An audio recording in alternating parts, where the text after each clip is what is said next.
ask the question, what do you envision, at kind of where we're going right now, what do you envision the 10-year impact of the way that we're allocating funds to your budgets, cities, K-12, colleges and universities? What does 10 years from now look like? What's the impact if we keep going in this direction that we're going?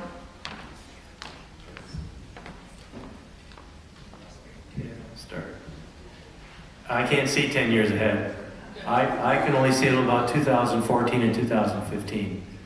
And the picture isn't pretty. Ypsilanti, I think, has done a great job in transforming itself from an industrial city that I talked about earlier into a college town. But in order to continue that transformation, we have to have investment. And if the tax laws are such that we don't have the staff to be able to encourage investment, if we don't have the Michigan historic tax credits, we don't have the obsolete property tax credits, if we don't have the brownfield tax credits, which are all being eliminated by the elimination of the Michigan business tax, we are losing a huge investment tools to help transform Ypsilanti. So I can't look 10 years ahead. I'm just looking 2 or 3 years ahead. And it's, looking down at the pavement to make sure we don't trip as opposed to looking up ahead to see what's ahead.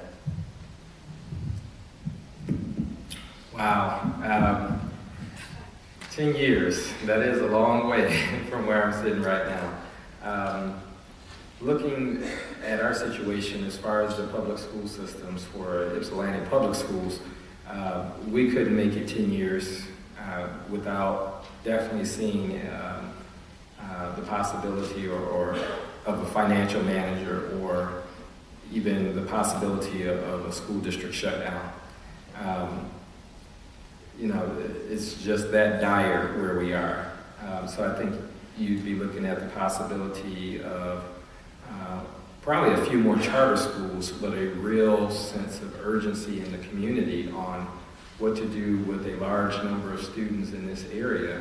Where do we go? Because if we don't make it financially, and I'm speaking for our school district, there's not enough charter schools in the area, and I'm not sure if some of our neighboring school districts have the capacity or want to take all the students that would suddenly be turned away from Ypsilanti Public Schools.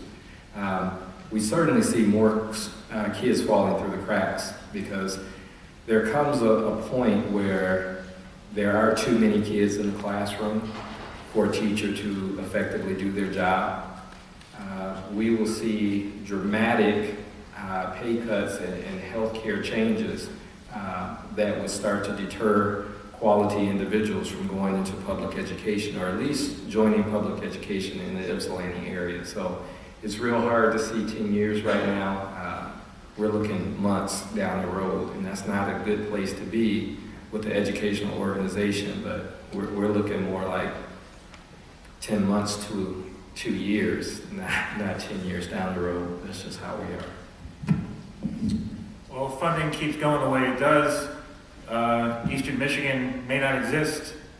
There are people in the state legislature who believe that we have too many public universities, and their goal is to consolidate them, to deny our citizens the chance at a public 4-year education. That's where we're heading. That's where we're heading if the funding continues at the level it is. And there's definitely a constituency in the state legislature to reduce the number of universities. There can be nothing worse than taking away the chance of someone to get an education. And that's what we'll keep fighting for, and we'll fight for it every day. But I see that.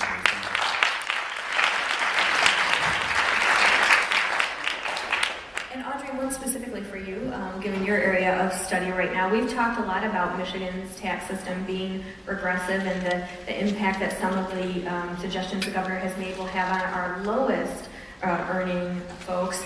Do you see any place where the governor is asking the most wealthy among us to step up and pay their fair share? No. If the earned income tax credit is eliminated, the lowest 20% will pay 10 times more than the top 1% in taxes. That's how aggressive this tax structure will be. So to answer the question, no. Nothing else does.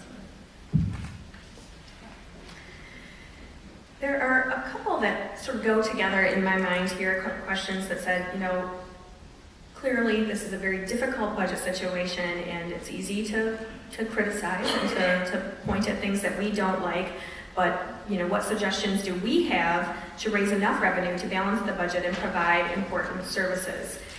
We can't just keep raising taxes. What should be cut is one question. And another question is, legislators hear from many citizens not to cut various programs. Do they hear from citizens that say they should keep the income tax at current level or increase any taxes? So I'm going to take this first and then I'm going to turn it over also to some of our panelists who've had the chance to talk to citizens about whether they would support local tax funding or enhancement villages for education.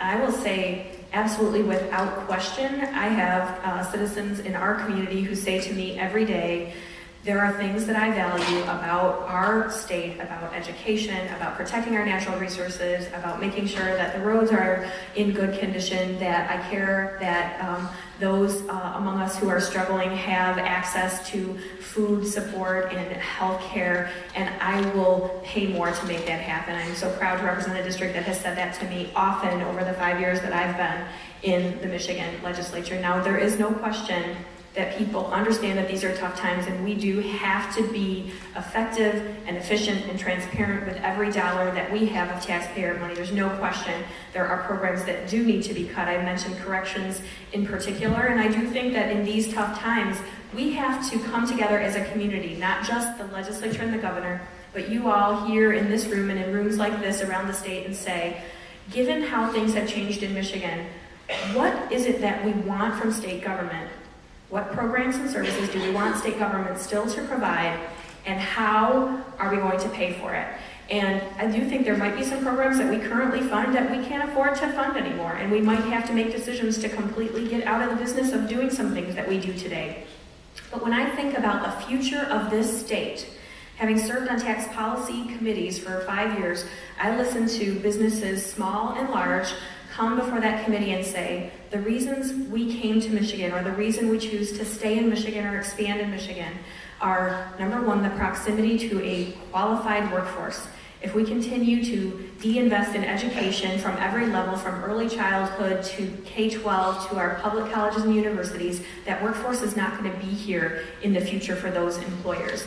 I hear people say, the amazing natural resources, our tremendous Great Lakes, our freshwater beaches, our state forests and public campgrounds, the quality of life that we offer here in Michigan is something special that you can't get anywhere else. And if we don't invest in making sure we're keeping our water clean and our air clean and our parks open for business, we're also shutting the door to future investment. So if we don't invest in these things that make our state special and unique and the kind of place that people want to live and work and recreate, we're not going to have anything left in 5 years or 10 years. So to me, I think we have to be smart, we have to be efficient. There are programs that probably can be cut, and there are certainly reforms that can be made to programs that we have. But at some point, we also need enough money to run the business of state government. So.